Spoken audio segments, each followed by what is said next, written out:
Hello everyone, welcome to class 10th. How are you all? I hope you are all good. So today's topic is very interesting. Today we are talking about money. We are taking the chapter of economics, chapter 3rd, money and credit. So firstly we are talking about the money. What is money? Money is a means by which we can get something in exchange. A person holding money can easily exchange it for any commodity or service that you want. Everyone prefers to receive payments in money and then exchange the money for things that they want. So money हमारी life में कितना important role निभाती है. हमारी everyday life की need है money. अगर हम कुछ भी कॉमोडिटी या कोई भी सर्विस हम परचेज करना चाहते हैं तो हमें मनी का यूज करना पड़ता है उसके लिए. So money serves as a medium of exchange, as a store of value and as a unit of account. The use of money spans a very large part of our everyday life. Look around you and you would easily be able to identify several transactions involving money in any single day. हम daily जो भी transactions करते हैं, अगर हमें कुछ भी खरीदना है, कुछ भी माइंड में आया कि मुझे इस चीज की नीड है, तो उसके लिए आप मनी का यूज करते हैं. यानी कुछ भी बाय करने के लिए और कुछ भी सेल करने के लिए हम मनी का अपने डेली लाइफ में इस्तेमाल करते हैं. So it is the most important need of our daily life. So there are some advantages of money. I am explaining you. It is easiest way to carry. हम इसे आसान तरीके से कैरी कर सकते हैं, कहीं पर भी हम ले जा सकते हैं. Second, it takes less storage. ये लेस स्टोरेज लेता है, ज्यादा स्पेस नहीं चाहिए होता है मनी को रखने के लिए हमें.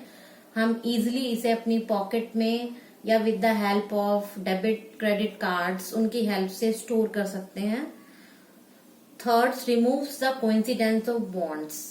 ये हमारी कोइंसिडेंस मैं आपको अभी एक टॉपिक एक्सप्लेन करूंगी, डबल कोइंसिडेंस ऑफ बॉन्ड्स. ये इससे रिलेटेड है.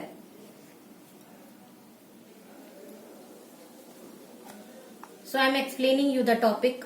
What is double coincidence of bonds? It means like you have shoes but you need wheat in exchange of shoes. But the other person does not want your shoes. So what can do if you don't have money in this case? So what a person desires to sell is exactly what the others wishes to buy. So it is called double coincidence of wants.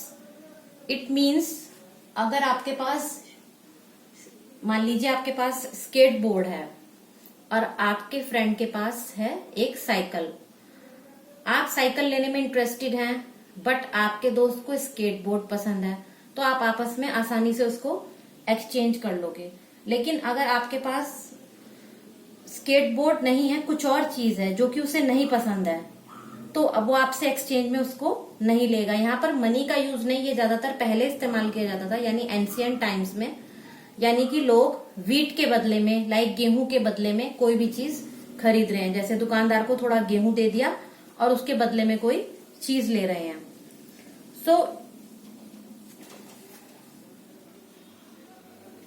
सो इस system को हम barter system बोलते हैं. Means किसी commodity के exchange में commodity देना, यानी गुड्स के बदले गुड्स एक्सचेंज करना. So what is barter system? It is an old method of exchange.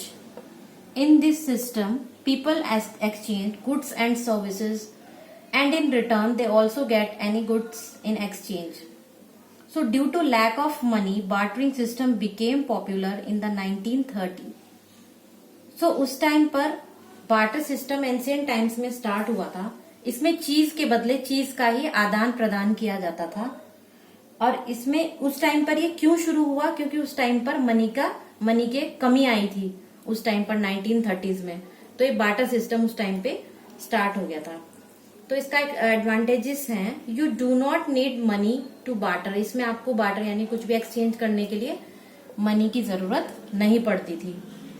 Second is flexibility, for instance related products can be traded, आप इसमें फ्लेक्सिबल था ये, आप अपने अकॉर्डिंग जो भी चीज आपको चाहिए उसके अकॉर्डिंग आप ले सकते थे इसमें।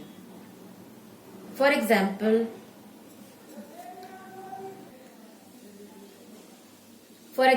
जैसे कि आप मार्केट से वेजिटेबल्स या फ्रूट्स खरीदना चाहते थे तो आपको उसके बदले में वीट या कुछ भी ऐसा सामान देना पड़ता था उस नीड को पूरा करने के लिए। एक्सचेंज में मनी का यूज नहीं करते थे, लेकिन कोई ना कोई चीज एक्सचेंज में देनी होती थी।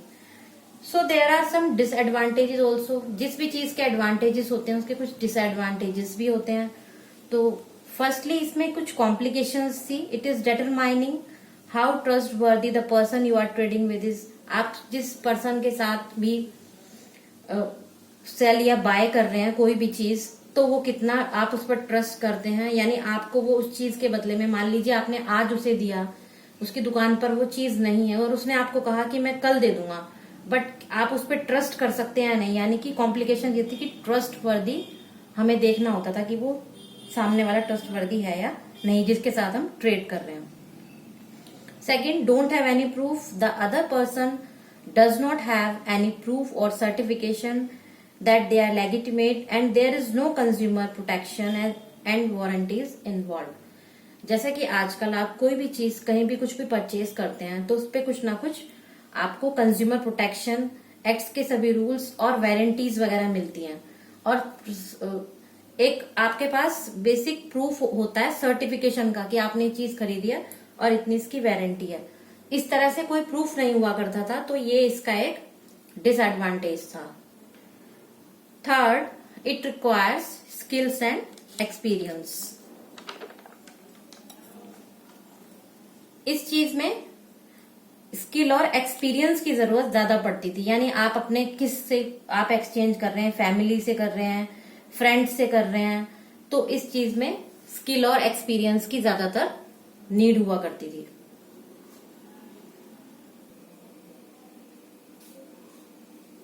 So next topic is modern forms of money. Money के मॉडर्न जो फॉर्म्स हैं उसके बारे में बात करेंगे। जो अभी हम करेंटली यूज कर रहे हैं वो हम करेंसी यूज करते हैं, कॉइन्स और पेपर नोट्स, लेकिन एंशियंट टाइम्स में पहले गोल्ड, सिल्वर, कॉपर के कॉइन्स हुआ करते थे।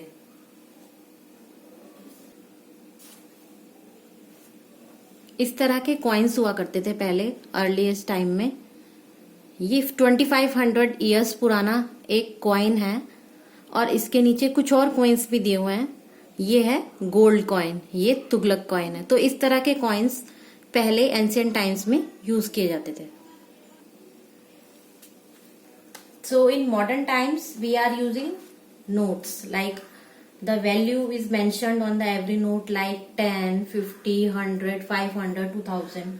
So we are using paper notes now. So it is a modern form of money. Money acts as an intermediate in the exchange process and currency is authorized by the government as medium of exchange. So the modern coins are not made with the precious metals like gold, silver.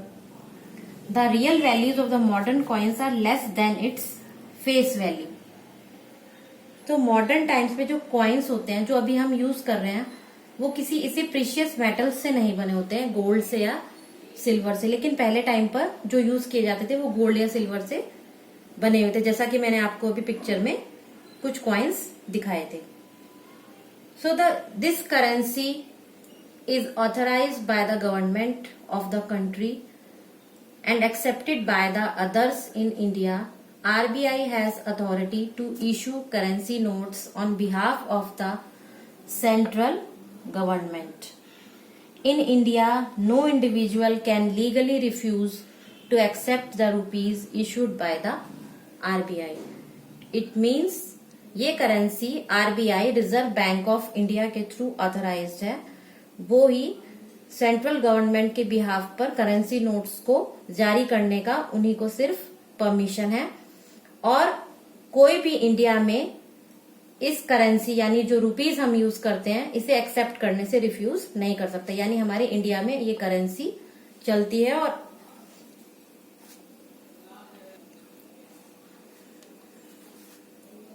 So now we are talking about the currency.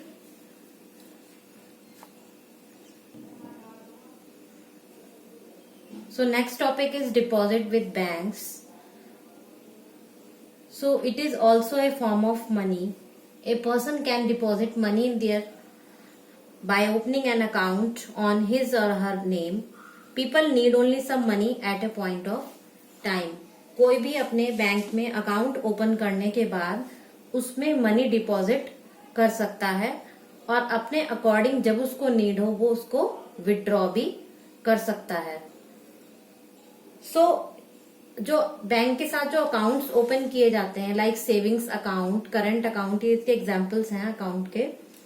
इसमें हम money अपने according जितना हमारे पास हो उसके according हम उतना account में सबमिट करते हैं और फिर इसके थ्रू हम जब भी हमें नीड हो तो हम विड्रॉल फैसिलिटी का यूज कर सकते हैं। सो इसमें बैंक्स में एक बेनिफिट और होता है, हमारा जो पैसा होता है वो सेफ एंड सिक्योर होता है। हमें यानी कि घर पर इतना ज्यादा पैसा जमा करके नहीं रखना पड़ता, बैंक्स में हम उसको डिपॉजिट करते हैं और उसमें हमें एक फैसिलिटी और मिलती है, हमें इंटरेस्ट भी मिलता है। जो भी हमारा पैसा होता है बैंक के पास तो हमें उसके हिसाब से कुछ रूल्स के अकॉर्डिंग हमें इंटरेस्ट भी बैंक पे करता है। और बहुत सारी फैसिलिटीज है जो बैंक देता है, लाइक चेक पेमेंट्स हम कर सकते हैं। अगर आपके पास at the point of time money नहीं है तो आप किसी को चेक के थ्रू अपना अमाउंट जो है पे कर सकते हैं। So cheque is made by paper. Cheque works as an instrument for payment which is made by the paper. So we can give anyone which you want to make the payments, so we can give them check also.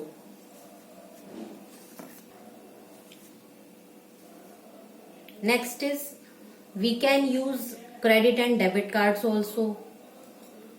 Like nowadays credit debit cards are in vogue. A debit card allows you to make payments from the amount which is lying in your bank account. आपके bank account में जो पैसा होता है, आप कहीं पे गए हैं और आपके पास कैश आप इतना ज्यादा कैरी नहीं कर पा रहे हैं तो उस केस में आप कार्ड अपना यूज कर सकते हैं for shopping purpose, for any purchase. So आपके अकाउंट में उतना पैसा होना चाहिए जितना आप यूज कर रहे हैं। सो आप इजीली डेबिट कार्ड यूज कर सकते हैं। और on the other side we are talking about credit cards also. Credit cards हम जैसे यूज करते हैं उसमें पहले बैंक से हम क्रेडिट ले लेते हैं। लाइक आपको कोई भी चीज, कोई होम एप्लियंस खरीदना है जिसकी आपको नीड है, उस टाइम पर आप उसे बाद में पे करना चाहते हैं तो if you have a credit card, so with the help of credit card you can pay the amount slowly और इन इंस्टॉलमेंट्स।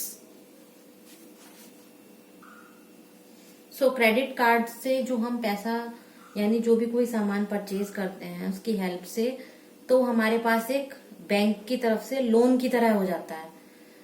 सो आज हमने कुछ टॉपिक्स समझे हैं। So in the next class we can discuss about the loan facilities. So till then bye bye.